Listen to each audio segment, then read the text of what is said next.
Deep breaths, everybody. Deep breaths. This is the big one. Mitch Marner is no longer a Toronto Maple Leaf. He is officially a Vegas Golden Knight. Elliot Friedman tweeted out earlier this afternoon, Mitch Marner has been traded to Vegas. And then he followed up at 5:01 Eastern time with the contract details. 8 years by $12 million per season for Mitch Marner. And Bob McKenzie, as he does when he decides to pop out of retirement every now and again to break news, confirmed that it will be a 1-for-1 deal, Nic Roy to Toronto for a signed Mitch Marner. Bob McKenzie tweeted, pending trade call being completed, as was previously reported / speculated, assuming it goes through. A lot of qualifiers there, Bob. It will be Nic Roy to Toronto and signed Mitch Marner to Vegas. The trade is, I believe, 1-for-1. And I can confirm the trade is 1-for-1. It is funny how this will go down in the actual NHL database that Mitch Marner did re-sign in Toronto and then accepted a trade to Vegas. That is how officially the trade will have to be logged in the NHL. Mitch re-signs in Toronto and then is traded to Vegas. That's funny. It's funny because we all thought he'd get to July 1st and leave as a free agent, but no. What actually happened is he stuck around in Toronto for a brief moment to sign the 8 years and then move over to Las Vegas. And I wanted to bring up this Sportsnet stats tweet and use this as sort of a jumping off point for talking about Mitch and his legacy here in Toronto. Because Sportsnet stats, shortly after this whole thing was confirmed and completed, they tweeted out Mitch Marner and his career stats. They have his regular season stats and they have his playoff stats. His goals per game went from a 0.34 in the regular season to 0.19 in the playoffs. Points per game dropped from 1.13 to 0.90 in the playoffs. His shooting percentage went down from 13 to 8 and blah, blah, blah, blah. Mitch Marner sucked in the playoffs. We know. We were here. We've been through this. We watched the games. We know.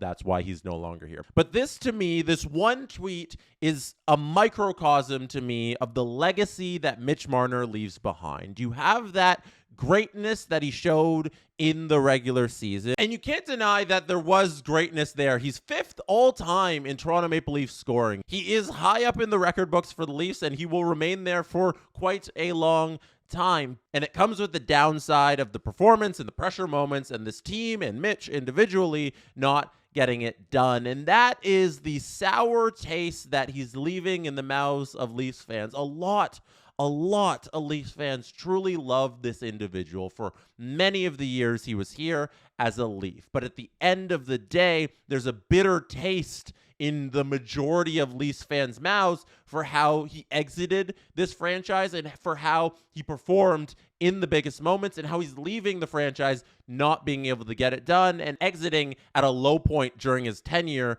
as a Leaf. And on the surface level, person to person, you can sympathize with Mitch Marner. This is a Toronto-born individual who grew up a Toronto Maple Leafs fan. His dream for his entire life was to be a Toronto Maple Leaf and then have his jersey number hang in the rafters for the rest of his life and have his statue built on Legends Row. And he got to be a Leaf. He was drafted in 2015, 4th overall by the Leafs. His dream has been realized, and now it's about building that legacy. You are there. Step 1. Step 2, build the legacy as a Leaf.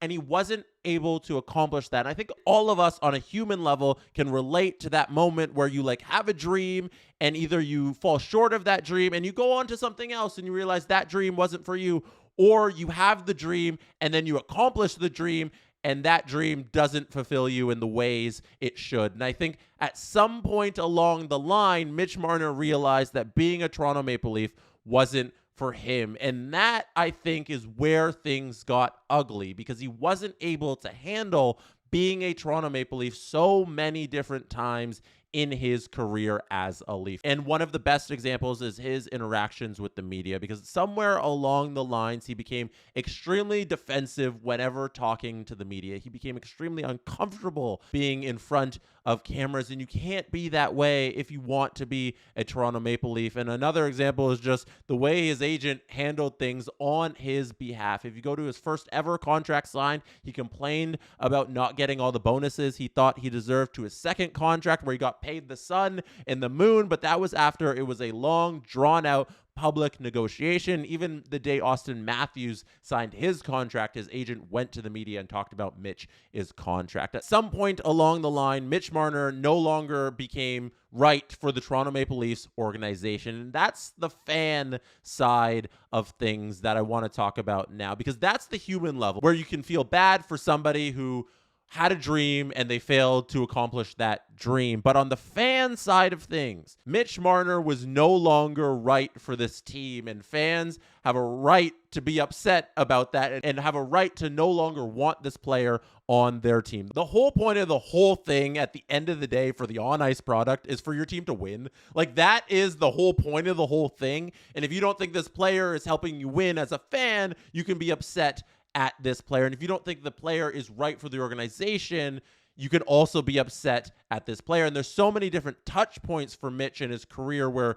us Leafs fans know he's not right for this team. He can't handle the moments, and whatever mix they had there, he is not good for the mix to get it done. So the fan side of things is that you should be upset with this player and not want him on your team anymore, because he does not result in winning hockey. And he also doesn't result in entertaining hockey, because those losses are so catastrophic and hang over this franchise as a dark cloud. It's okay to not like this player as a fan. But the way Mitch Marner's tenure ended isn't Mitch Marner's fault at all, because the powers that be gave Mitch Marner the power. The old regime of the Toronto Maple Leafs, Kyle Dubas and Brendan Shanahan, gave Mitch Marner a no-trade clause at the end of his contract. And right before that no-trade clause was about to kick in, the guy who looked like he was about to undo his mistake, that's Kyle Dubas trading Mitch Marner, before he got that opportunity, he was fired by Brendan Shanahan, who wanted to keep the Leafs core together. So that person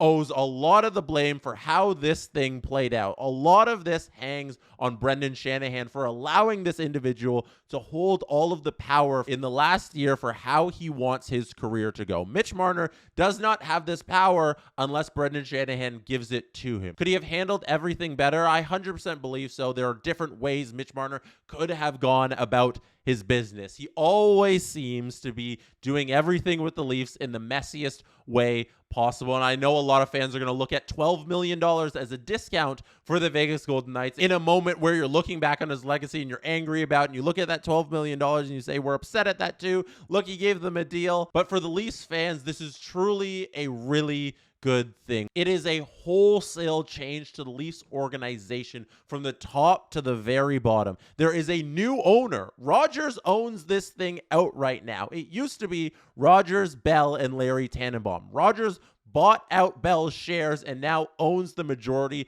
of the Leafs. And they put in place Keith Pelly, who is entering his first full season as head honcho of the Toronto Maple Leafs, because he fired Brendan Shanahan, who was here for so long, who did not bring winning playoff hockey to the Toronto Maple Leafs. And then you go down to Brad Treliving, who's undoing a lot of the mistakes that Kyle Dubas made, is putting his own stamp on this team. And then you bring in Craig Berube, who's entering his second full year as head coach of the Toronto Maple Leafs. This is a whole different organization. And with Mitch Marner going out the door and there being substantial change from that era to this era of Leafs hockey, I think this year is going to be one of the best years possible for the Toronto Maple Leafs and their fans. We've been asking for years for this team to change, and now there's truly a wholesale change underway. I'm disappointed that Mitch didn't work out for the Leafs, but I'm very excited for the future of this team. And I think we all know at the end of the day, everybody who's involved in this thing is better off being separate and apart, and this is good for all parties involved. Vince Carter, I think, has the ugliest exit in Toronto pro sports history, considering who he was and what he meant